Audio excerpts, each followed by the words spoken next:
இயேசு உங்களை நேசிக்கிறார். பிரியமானவர்களே, இந்த நாளில் ஆண்டவர் நம்மளோடு பேசும்படிய வேதத்திலிருந்து சில வசனங்களை கூட வாசித்து ஆண்டவர் நம்மளோடு இடைபடக்கூடிய கற்றுக் கொடுக்கக்கூடிய காரியங்களை பார்ப்போம். அது மார்க்குவின் புஸ்தகம் 3வது அதிகாரம் 28, 29, 30 வசனங்கள் இப்படியாக சொல்லப்படுகிறது. மெய்யாகவே மெய்யாகவே நான் உங்களுக்கு சொல்லுகிறேன், மனுஷர்கள் செய்யும் எல்லா பாவங்களும் அவர்கள் தூசிக்கும் எந்த தூஷணங்களும் அவர்களுக்கு மன்னிக்கப்படும். ஒருவன் பரிசுத்த ஆவிக்கு விரோதமாக தூஷணம் சொல்வானாகில் அவன் என்றென்றைக்கும் மன்னிப்படையாமல் நித்திய ஆக்கினைக்குள்ளாய் இருப்பான் என்றார். அசுத்த ஆவியை கொண்டிருக்கிறார் என்று அவர்கள் சொன்னபடியினாலே அவர் இப்படி சொன்னார். பிரியமானவர்களே, அநேக காரியங்கள் வேதத்துல மன்னிப்பு மன்னிப்பு என்று எழுதியிருக்கிறதை நாம் வாசிக்க முடியும். ஆண்டவராகிய இயேசு கிறிஸ்து ஒரு இடத்துல மன்னிப்பே கிடையாது என்று சொல்லியிருக்கிற ஒரு வார்த்தை உண்டு. இதை நாம் தியானித்திருக்கிறோமா என்பதை நாம் தெரியவில்லை.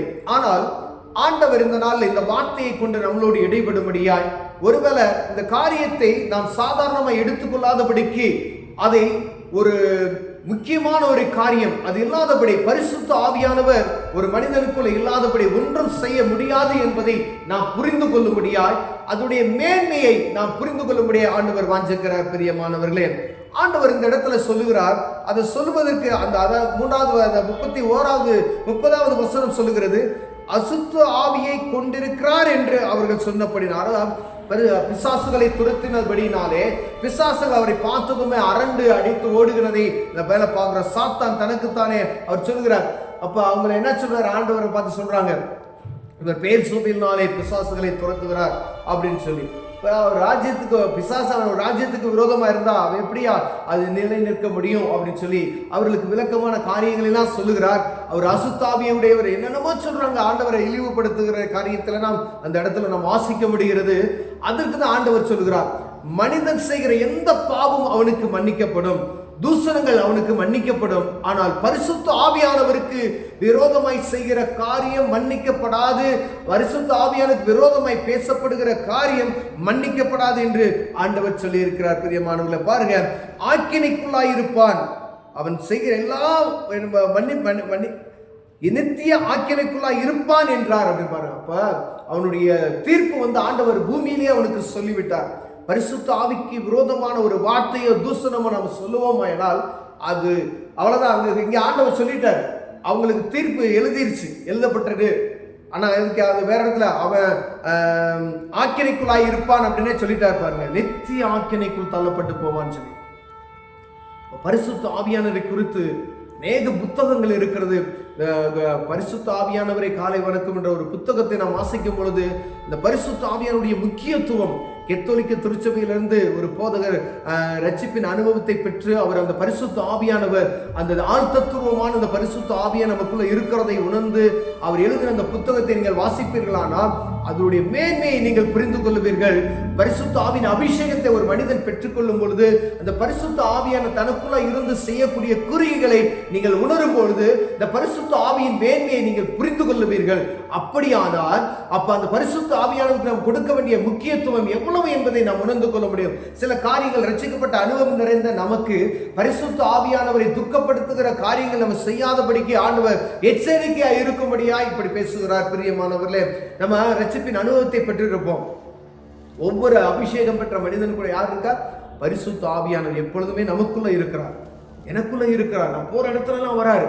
நீங்க கீழே தள்ளி உள்ள போறீங்க அப்படின்னு சொன்னா ஆவியானவர் ஒரு மனசுக்குள்ள ஒரு எச்சரிக்கை, கீழே உள்ள போற அப்படின்னு சொல்லுகிற ஒரு காரியத்தை நீங்கள் உணர்ந்திருக்க முடியும் என்று நான் விசுவாசிக்கிறேன்.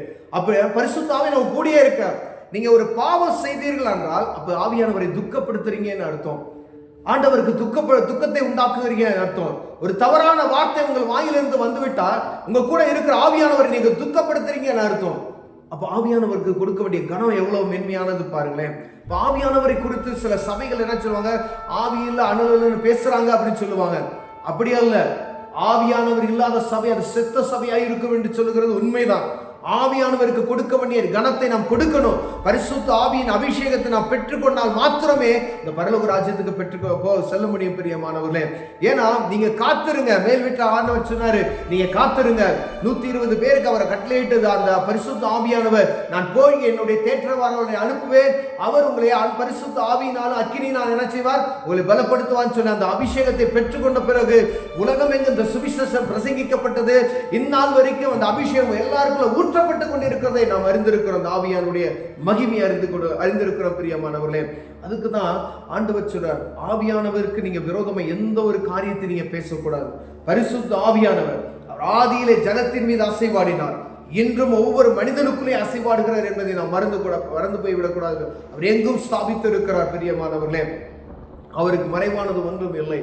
ஆண்டவருடைய பிரசன்னத்தை நாம் உணர்கிறோம் என்றால் பரிசுத்த ஆவியானவர் எனக்குள்ள இருக்கிறார் என்பதை நாம் உறுதிப்படுத்தும்படி ஆண்டவர் உங்களோடு பேசுகிறார். பரிசுத்த ஆவியானவருக்கு விரோதமாய் பேசாமல் இருக்கும்படி ஆண்டவர் நம்மளோடு எச்சரிக்கிறார். ஒருவேளை அந்த பரிசுத்த ஆவியானவரை பற்றி நாம் தெரியாமல் இருப்போம் என்றால் அதற்கான புத்தகங்களை, ஆவிக்குரிய நல்ல புத்தகங்களை வாங்கி படிக்கும் பொழுது இந்த பரிசுத்த ஆவியானுடைய மேன்மையை குறித்து நாம் அறிந்து கொள்ள முடியும்.